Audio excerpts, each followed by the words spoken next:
بسم اللہ الرحمن الرحیم نحمدہ ونصلی علی رسولہ الکریم اما بعد۔ سیرت النبی صلی اللہ علیہ وسلم کے مدنی دور کا 29واں درس اسلام کے دفاعی نظام سے متعلق ہے۔ اسلام کے عائد کردہ واجبات و فرائض میں انتہائی اہم بلکہ اکثر حالتوں میں ایمان و کفر تک کا فیصلہ کر دینے والا فرض دفاع ہے۔ اگر کسی مسلمان حکومت یا مسلمان آبادی پر کوئی غیر مسلم گروہ حملہ کرے تو دنیا بھر کے مسلمانوں پر شرعاً فرض ہو جاتا ہے کہ وہ مظلوم مسلمانوں کے دفاع کے لیے اٹھ کھڑے ہو اور اس حکومت اور آبادی کو غیر مسلم قوت کے قبضے سے بچائے۔ اگر قبضہ ہو گیا ہے تو اسے نجات دلائے اور اس کام کے لیے اپنی ساری قوتیں اور کوششیں وقف کرے۔ اسلام اور مسلمانوں کی قوت کو مضبوط کرنے کے لیے دفاعی انتظامات کرے۔ اللہ تعالیٰ نے قرآن کریم میں ذکر کیا وَلَوْلَا دَفْعُ اللَّهِ النَّاسَ بَعْضَهُمْ بِبَعْضٍ لَفَسَدَتِ الْأَرْضُ وَلَكِنَّ اللَّهَ ذُو فَضْلٍ عَلَى الْعَالَمِينَ۔ اگر اللہ تعالیٰ انسانوں کے ایک گروہ کو دوسرے گروہ کے ذریعے سے ہٹاتا نہ رہتا تو یقیناً ساری زمین کا نظام بگڑ جاتا، لیکن اللہ تعالیٰ دنیا والوں پر بڑا فضل کرنے والا ہے۔ الذین اخرجوا من دیارہم بغیر حق الا ان یقولوا ربنا اللہ، وہ لوگ جنہیں ان کے گھروں سے ناحق نکال دیا گیا صرف اس لیے کہ وہ کہتے تھے ہمارا رب اللہ ہے۔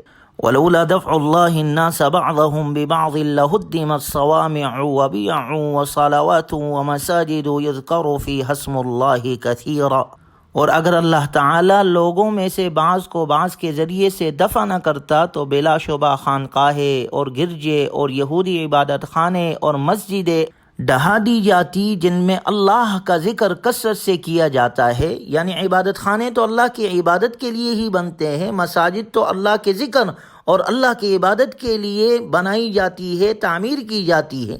لہٰذا جو اللہ کی دین کی سربلندی کے لیے کوششیں کرے گا، اللہ کے گھروں کو آباد کرے گا تو اللہ اس کی ضرور مدد کرے گا۔ وَلَيَنْصُرَنَّ اللَّهُ مَن يَنْصُرُهُ، اس آیت مبارکہ میں اللہ تعالیٰ نے اعلان کیا ہے کہ وہ اپنے مؤمن بندوں کا دفاع کرتا ہے۔ اللہ ضرور اس کی مدد کرے گا جو اس کے دین کی مدد کرے گا، بے شک اللہ یقیناً بہت قوت والا خوب غالب ہے۔ چنانچہ اسلامی ریاست کے وجود میں آنے کے بعد آپ علیہ الصلاۃ والسلام نے سب سے پہلا اقدام جو کیا مسجد نبوی کی تعمیر کی، مرکز مسلمانوں کے لیے بنایا۔ دوسرا اقدام آپ علیہ الصلاۃ والسلام نے مواخات کا کیا کہ مہاجرین اور انصار کو ایک کر دیا، جس سے مسلمانوں کی قوت اور مضبوط ہو گئی۔ تیسرا اقدام جو آپ علیہ الصلاۃ والسلام نے میثاق مدینہ کے ذریعے سے تحریری عہد لیا جو اسلامی ریاست کے اندرونی امن و امان کے قیام کے لیے تھا، لیکن اس کے ساتھ ساتھ آپ علیہ الصلاۃ والسلام نے حرب و ضرب کے وہ تمام طریقے اختیار فرمائے جو اس زمانے میں رائج تھے۔ آپ علیہ الصلاۃ والسلام نے ایک مضبوط عسکری تنظیم کی تیاری پر بھرپور توجہ دی۔ اسلامی ریاست کے بیرونی دشمن سے حفاظت کے لیے آپ علیہ الصلاۃ والسلام نے ایک انتہائی مضبوط دفاعی نظام قائم کیا۔ مسلمانوں کو جنگ لڑنے کے جو طریقے آتے تھے، آپ علیہ الصلاۃ والسلام نے انہیں زیادہ کارگر، مؤثر اور ترقی یافتہ بناتے رہنے کی ضرورت کو ایک مستقل اصول بنا دیا۔ آپ علیہ الصلاۃ والسلام اسلامی ریاست کے ایک جرنیل ہونے کی حیثیت سے اہل باطل کے ارادوں اور ان کے نقل و حرکت پر کڑی نظر رکھتے تھے۔ کفار پر، دشمنوں پر آپ کی نظر ہوتی تھی اور ان کی جنگی سرگرمیوں، اسلحہ سازی کے جدید تر رجحانات سے باخبر رہتے تھے۔ اس سلسلے میں آپ علیہ الصلاۃ والسلام نے خفیہ سراغ رسانی کے لیے مختلف صحابہ کو مقرر کیا تھا، جسے ہم جدید دور میں کہہ سکتے ہیں کہ خفیہ ایجنسی یا انٹیلیجنس کے طور پر جو ملک کے ادارے ملک کے استحکام کے لیے کام کرتے ہیں، دیکھتے ہیں کہ ہمارے ملک میں کوئی انتشار تو نہیں پھیلا رہا یا ملک کے خلاف کوئی دشمنوں کا ساتھ تو نہیں دے رہا۔ موجودہ دور میں جو نظام چلتا ہے مملکت کو چلانے کے لیے، یہ آپ علیہ الصلاۃ والسلام نے یہ سارے نظام ہمیں عطا کیے ہیں۔ آپ علیہ الصلاۃ والسلام دشمن پر نظر رکھتے تھے۔ آپ علیہ الصلاۃ والسلام نے اپنے صحابہ میں ایسے لوگوں کو متعین کیا ہوا تھا جو خفیہ طور پر گویا یہ ساری معلومات حاصل کرتے تھے اور دشمن سے باخبر رہتے تھے۔ آپ علیہ الصلاۃ والسلام کو دشمن کی چال سے مطلع کرتے رہتے تھے اور یہ سب کچھ اسلام، مسلمانوں اور اسلامی ریاست کی دفاع کے لیے کیا جاتا تھا۔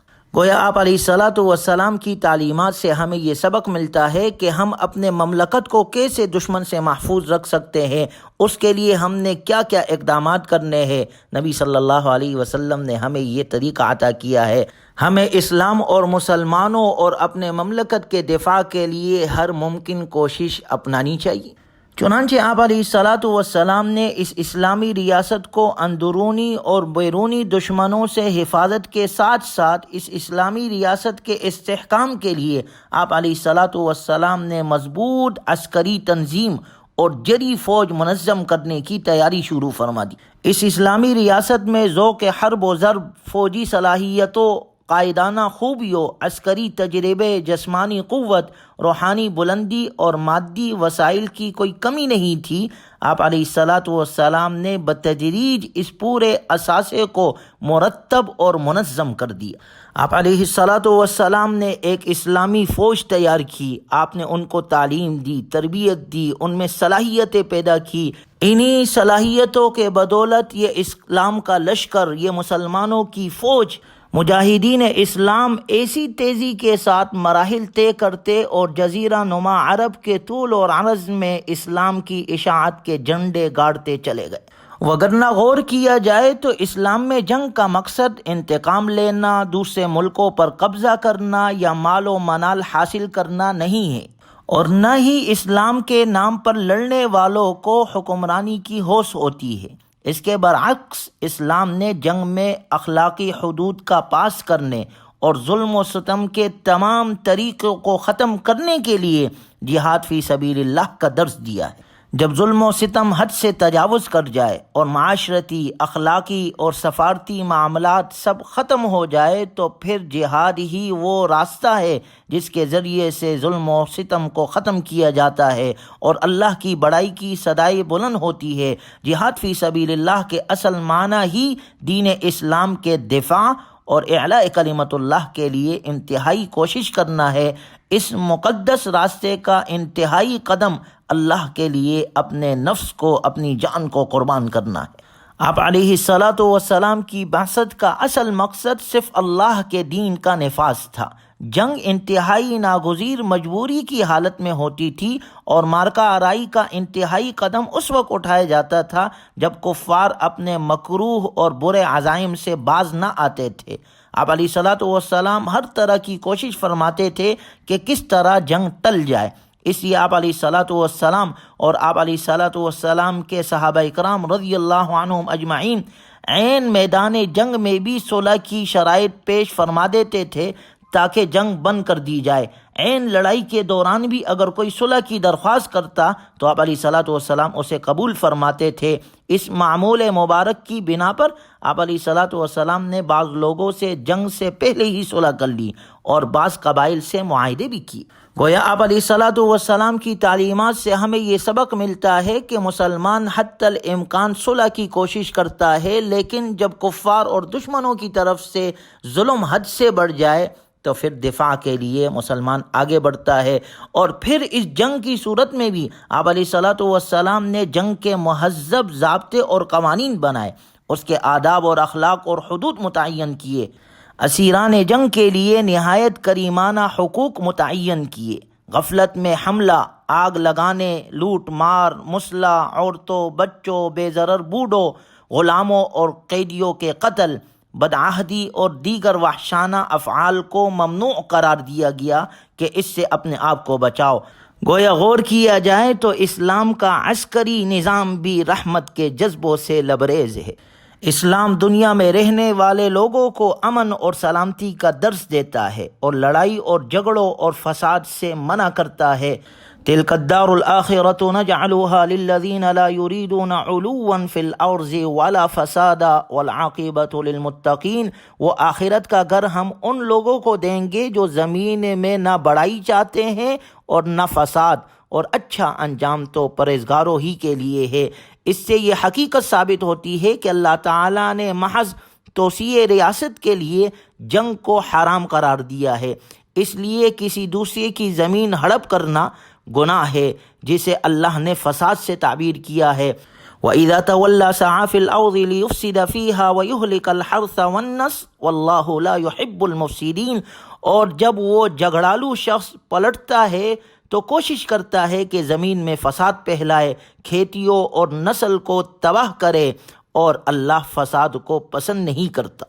اسلام جنگ اور جبر کا نہیں، امن و سلامتی کا دین ہے۔ ان الدین عند اللہ الاسلام، اللہ کے ہاں پسندیدہ دین اسلام ہے۔ ہمارے تو مذہب کے نام اسلام سے ہی سلامتی ظاہر ہے کہ اسلام تو سلامتیاں پہلاتا ہے، اسلام تو سلامتی چاہتا ہے۔ اسلام نظری، معنوی اور عملی لحاظ سے سب کے لیے سلامتی کا ضامن ہے، لیکن ظلم و جبر اور تعصب اور زیادتی کی صورت میں اسلام مسلمانوں کو دفاع کا حق بھی عطا کرتا ہے۔ وَقَاتِلُوا فِي سَبِيلِ اللَّهِ الَّذِينَ يُقَاتِلُونَكُمْ وَلَا تَعْتَدُوا إِنَّ اللَّهَ لَا يُحِبُّ الْمُعْتَدِينَ، اور تم اللہ کی راہ میں ان لوگوں سے لڑو، جہاد کرو جو تم سے لڑتے ہیں، اور تم زیادتی نہ کرو، بے شک اللہ زیادتی کرنے والوں کو پسند نہیں کرتا۔ چنانچہ اگر کسی جگہ مسلمانوں پر ظلم ہو رہا ہو اور اسلامی ریاست سے مدد مانگے تو مسلمانوں پر فرض ہے کہ بین الاقوامی قوانین اور اخلاقی حدود کے دائرہ کار میں رہ کر اپنے بھائیوں کی مدد کرے۔ اس سلسلے میں متعلقہ حکومتوں کے قوانین اسی وقت ترجیحی طور پر پاسداری کے مستحق ٹھہریں گے جب اسلامی ریاست کے ان ملکوں کے ساتھ امن کے معاہدے ہو جہاں مسلمان اقلیتی شہریوں کی حیثیت سے رہتے ہو۔ اللہ نے قرآن میں ذکر کیا بینکم و بینہم میثاق کے الفاظ سے واضح ہوتا ہے کہ اسلامی ریاست کے دوسرے ریاست سے تعلقات صرف حکمرانوں تک محدود نہیں، بلکہ یہ وسیع تر معنوں میں واضح طور پر دو قوموں کے باہمی تعلقات ہے۔ چنانچہ اس دائرہ کار میں رہ کر اسلامی حکومت اقلیتی مسلمانوں کے تحفظ کے اقدامات کر سکتی ہے، اور اسلامی ریاست کو ایسے اقدامات کرتے رہنا چاہیے۔ اگر انفرادی اور اجتماعی سطح پر ایسے اقدامات نہیں کیے جائیں گے تو تمام مسلمان اللہ کے نزدیک غفلت اور بے حسی کے مجرم ٹھہریں گے۔